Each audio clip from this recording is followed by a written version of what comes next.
We're so happy that you all gathered here today.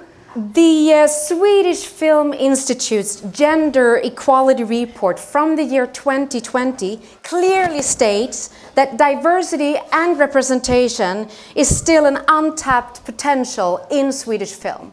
For the Oscars Award 2024, there are now inclusion standards to encourage a fair representation in film productions, to better reflect the diverse global population.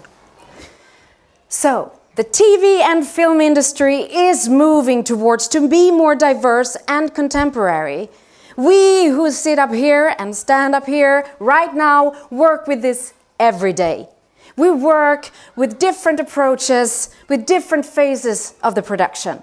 Sara as an inclusive agent, Luci as a casting director, and Pippa and myself with casting platforms such as Spotlight and StagePool. What tools do we use? And how can we and you work better together for a more successful diversity in productions in the future? Today is the launching day of our agency, G Actors Agency.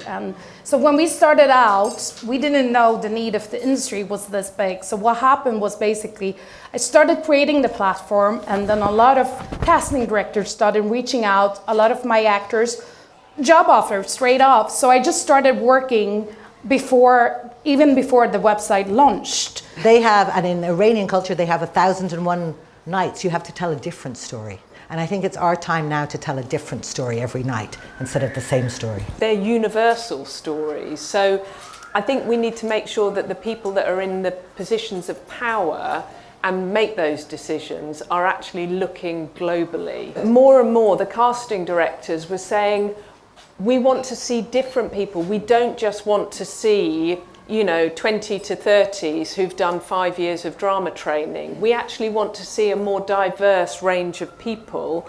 So we changed the entry requirements so that you have to have some experience, some training. It can be part-time training, and it also recognises that you can get a kind of referral from a casting director or an agent. So if Sara takes on a brilliant actor who has very limited experience, but Sara says they're going to be massive, they're brilliant, then that would be enough for you to be able to go on to Spotlight as an actor, and then we're bridging them into the industry better and kind of looking after them, and they are in a professional platform. That actually exactly happened. I had a quite young actor, he's really brilliant, but they actually said he's not experienced. And I asked them for a self-tape, just let him show you. And he got the part. Yeah. And also I did work with him. So I do work with actors all the way from the self-tape to the part actually, and during the production. But it did help. He would never have been seen otherwise. And I think a lot of the structures that are built that way, maybe not in all countries, and it doesn't include all productions, but a lot of them are, they hinder you to even apply for the job because there's no way you could even see the ad. They go through the agents, and when they go through the agents and you're not represented, you would never ever get the chance to get a part. And being sensitive to the people when you cast them. Like I've had a lot of conversations with my agent friends, somebody who has different hair or makeup or lighting requirements, meet them. Somebody who has gender identification requirements, meet them. Have inclusive language, make people feel wanted and safe. Very good. What Luci said, be inclusive. Ask what do they need in order to work. I had an actress who came in, this was before she joined my agency, and for the third season of a series, they had the wrong makeup. She's a black actress.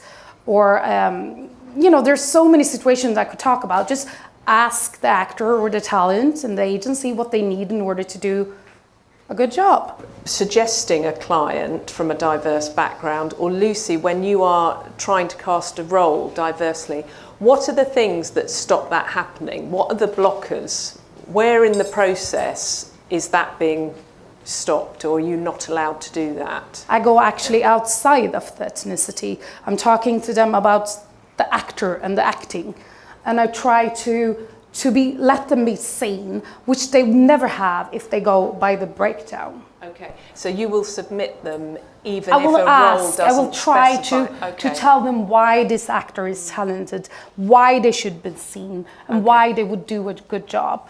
And that's the only way to give them something out of the box. Particularly on television, I can't conceive of doing a production that's not diverse. You know, so it's just part of my world. I work for Netflix. If we put forward people who are not diverse, I wouldn't be working. The reason I work a lot is because I've been providing diverse casting suggestions for over 20 years. I just want to say I actually had this discussion with a director I had a meeting with the day before I came to Cannes, and he looked at the website, he's like, it's amazing, this is exactly what we need. But even if I do make suggestions, he told me, the network will say no. So they would want a name, even if this actor is brilliant. So he told me, you need to, when you have this seminar, you need to reach the network. You need to let them know that they should let the director actually decide. Yeah, Because, and trust the casting. trust the casting. Yes, exactly. Well, if the industry really wants to change, they have to work with themselves. They have to look inside and see, where is my unconscious bias? Where am I, what's my point of view of society? Who do I think deserves to be seen? Dream scenario look like from a production point of view? The actors get a chance to see the casting director, and whoever is a great actor gets the part. And it's quite easy, actually. Mm-hmm. People are doing it and are making the change in different places, but I think we all need to recognise that it is our responsibility as individuals to go, am I looking at this really opening?